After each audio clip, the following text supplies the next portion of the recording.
Thank you, Nitin, for making us feel proud about the 1965 war. The next speaker, it's a proud privilege for me to introduce him, for I've had the privilege of serving with him in the Army War College. He is a scholar warrior, if I take the liberty of using the term coined by you, sir, and also an excellent orator. Lieutenant General Sayyid Ata Hasnain, Param Vishish Seva Medal, Utkrishт Yudh Seva Medal, Ati Vishish Seva Medal, Sena Medal, Vishish Seva Medal, and Bar is a second generation infantry officer. He was commissioned in June 1974 into the Garhwal Rifles and rose to be its Colonel Commandant. Among his command assignments were the command of 4 Garhwal Rifles in the Siachen Glacier, an infantry brigade on the LOC, an infantry division in the Valley, and 21 and 15 corps. He has also tenanted the prestigious appointment of the Military Secretary of the Indian Army. Besides the DSSC course, he is qualified in the High Command course, Executive course of the US Army at the Asia Pacific Center for Security Studies, Honolulu, and the Royal College of Defence Studies program at London. Post-superannuation, the General Officer is a visiting fellow here at the Vivekananda International Foundation and is also a senior fellow at the Delhi Policy Group. He actively analyzes and writes on J&K affairs, political Islam, Afghanistan, West Asia, Central Asia, and internal security. He also lectures at all major service institutions and various civil management institutions, besides writing for the media. I now invite Lieutenant General Ata Hasnain to give his talk on the plans and applications of forces by both India and Pakistan. Thank you very much. Very kind of you. I take the liberty of standing away from the lecture stand. Can you hear me at the back? Yes. Comfortably? That's simply for the reason because I've got too many slides, which I'm going to project for you. If I keep putting my head to one side, I will not be able to hear me. Okay, I'm going to be very disciplined on time. I'll try my best to make sure that I finish it in 10 to 15 minutes, whatever I have to say. Okay, we always start in the armed forces by talking about the order of battle. One of the shocking things about 1965 was there was really no order of battle. It was come and go. Formations were there except 15 Corps, which was really, which had an OBAT as such. All other OBATs were very dynamic OBATs at that particular time. So what we really need to see is, this is of course General Harpaksh, who was the army commander, as already brought out by Nitin. He had this expansive command from Ladakh, not till Kutch, actually he had it somewhere where the southwestern command boundary ends today. This is where the southern command and southwestern command boundary ends today, in the area of south of Punjab, on the Rajasthan-Punjab border. That's where his responsibility ended. And you can see from there till Ladakh, in the era of 1965, when helicopter flying was not such a common thing, when communications were not so easy. Today it is much simpler to do it. The same area is being held today by 3 commands. Now, you had 3 headquarters with him, primarily. 15 Corps, which was that time in Udhampur. 1 Corps, which was raised only in April of 1965. And it was raised in Mathura and had already moved up to the area of Kaluchak. And 11 Corps, which was an established headquarters in Jalandhar. Under them, all these formations. The 3 Div was up in Ladakh. 19 Div was looking after the entire valley. Unlike today, where you have 4 divisions in Kashmir, there is only a single division at that time. 25 Div looked after the area south of Pir Punjab. 10 Div had just been raised in Bangalore. Surprisingly, on the day when the attack on Cham, 1st of September, launched, that was the day when 10 Div actually arrived and was supposed to be taking over operational responsibility. Then you had 26 Infantry Division at Jammu, which is an old division. 15 Infantry Division at Amritsar. 7 Infantry Division at Firozpur. 14 Infantry Division had just been raised. It was in Sagar, it had come from Sagar, and it got delayed while arriving into the battle area and under 1 Corps. 6 Mountain Division had no business to be here. It was supposed to be, it was raised in Bareilly. It was raised for the UP-Tibet border, primarily, after the 662 war. But it was equipped for the mountains, but came into the plains and was fighting in a mechanized environment with all its mountain equipment. And of course, you had the great 1st Armored Division, the Black Elephant, and you had 2nd Independent Armored Brigade, which played a very major role as a part of the 11th Corps operations. the order of battle of the Pakistan Army at that time. In Jammu and Kashmir theatre, they had a single division, 12 div. Today they have got 3 divisions, FCNA in the north, 12 div and 23 div. With 10 corps looking after it from Rawalpindi, but that time there was a single division under the command of Akhtar Malik, General Akhtar Malik. Again, it had a very difficult responsibility. From Murray, he was controlling operations of Gibraltar, he was controlling operations for Grand Slam. But as we will relate later, command of Grand Slam changed in the middle. And he had a number of POK brigades and various regular brigades with him. Total of approximately 18 Pakistan occupied Kashmir battalions and 3 regular battalions. He also had a frontier corps contingents and 5,000 odd Razakars. This figure is, it's quoted from 5,000 to 30,000. The best way to look at it is the initial launch was approximately 5,000.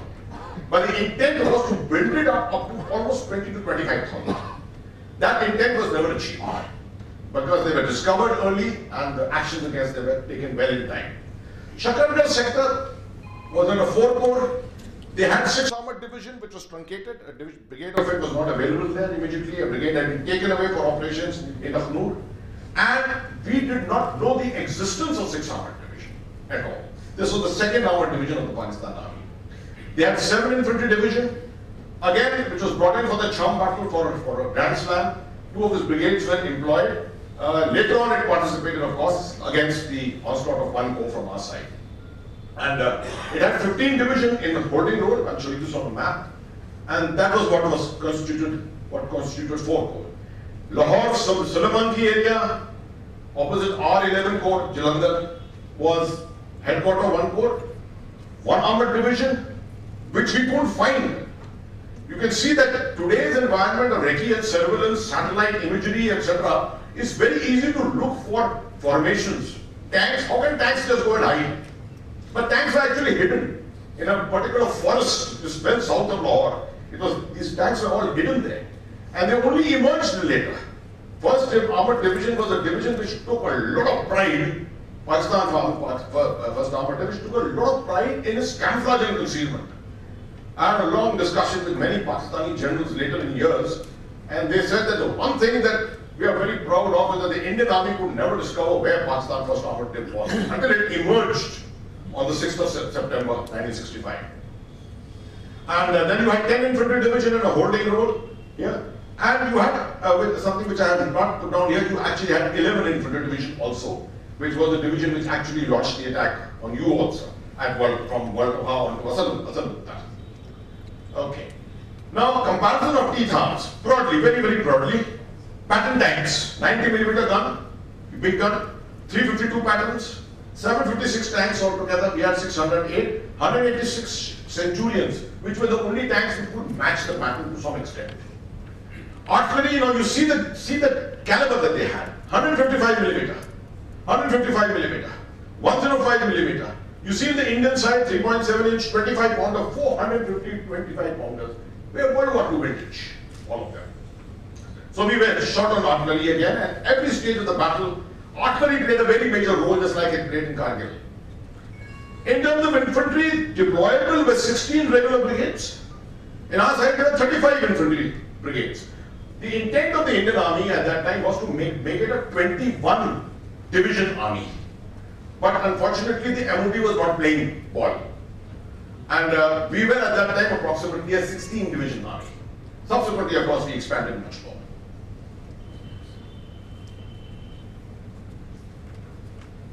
Yeah, state of preparedness, Nitin has already covered it. I won't go into this. What I just say is, my opinion, the war was thrust upon us due to our projection of passivity and weakness.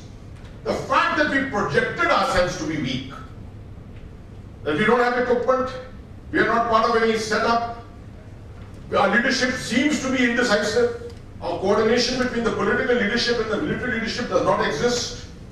It seemed as if we were giving an idea to the other side that we were unwilling to go to war or that we were incapable of fighting a war. That something else turned out subsequently in terms of what the result was is different. But the idea, the perception given, sometimes you question yourself, are you still giving this protection to Pakistan? And that's a moot point which needs to be discussed sometime. Pakistan's bustling confidence, primarily many of the issues covered by Nitin just now, the Sito-Cento alliances, US aid, state of its economy, Pakistan economy was racing ahead at that time because of US aid. Confidence building with the China border agreement where they had given 5,000 square kilometers of territory to China, Chaskam Valley, illegally sealed in the Gilgit-Baltistan area, with the hope that in a future war, China would come to the assistance of India. The single-minded preparation since the 50s, they were clear that they had to get Jammu and Kashmir. And now or never believe for Ayub and Bhutto. This man, Mohammad Musa Khan was convinced that they were going wrong, that this is not what they should be doing. He was not convinced that the Indians would not open the front in Punjab. But Bhutto somehow convinced Ayub that the Indian political leadership and the military leadership just didn't have it in them to be able to carry out a counter-offensive by opening up a completely different front from that which is in Jammu and Kashmir. These are the three, Ayub Khan, Bhutto and Mohammad Musa. What Pakistan failed to appreciate, this is an important aspect before I just give you the plan in brief. This quote is very important because things are the way they are, things will not stay the way they are.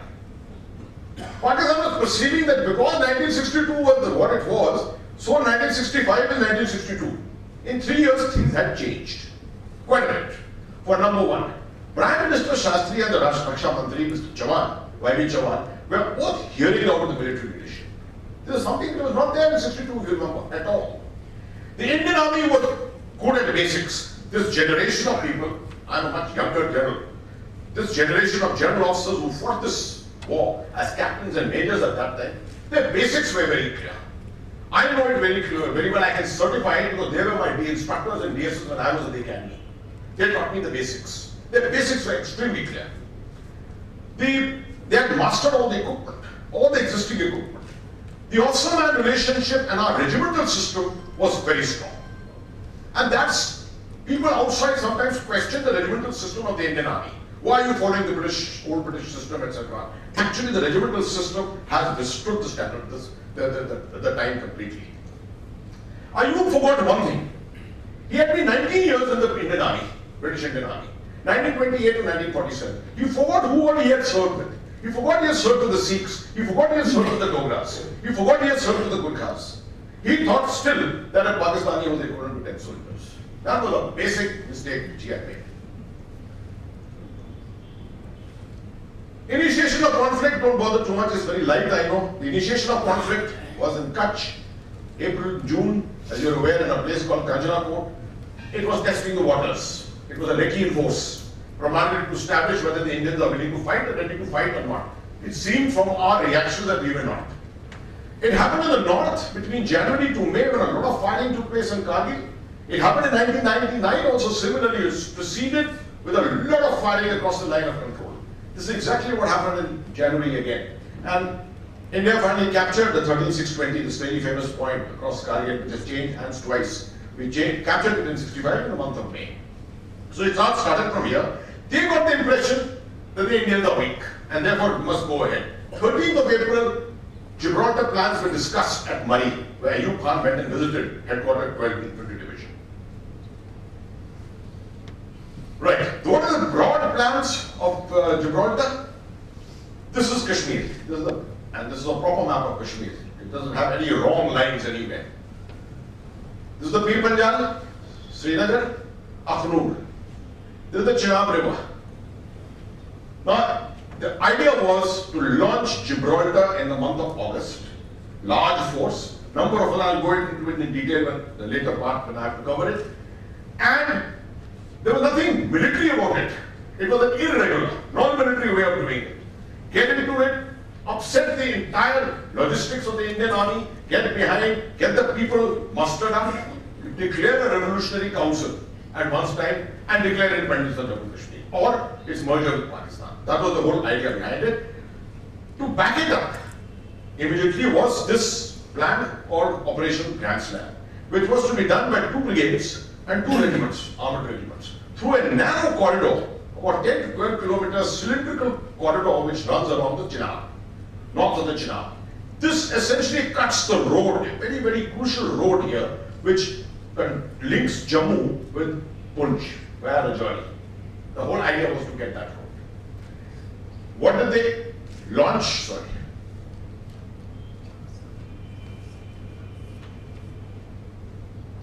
Yeah. Now, that was done. The other part of the plan, this was the only plan. So when things were going awry for India in Chenab, in the Hasnain sector, we decided to go for a counter-offensive. Our counter-offensive was to open up the Punjab front. Ideally, as General Harbaksh in his book also, it should have been a coordinated thing on the 6th of September when both 11 Corps and 1 Corps should have both launched.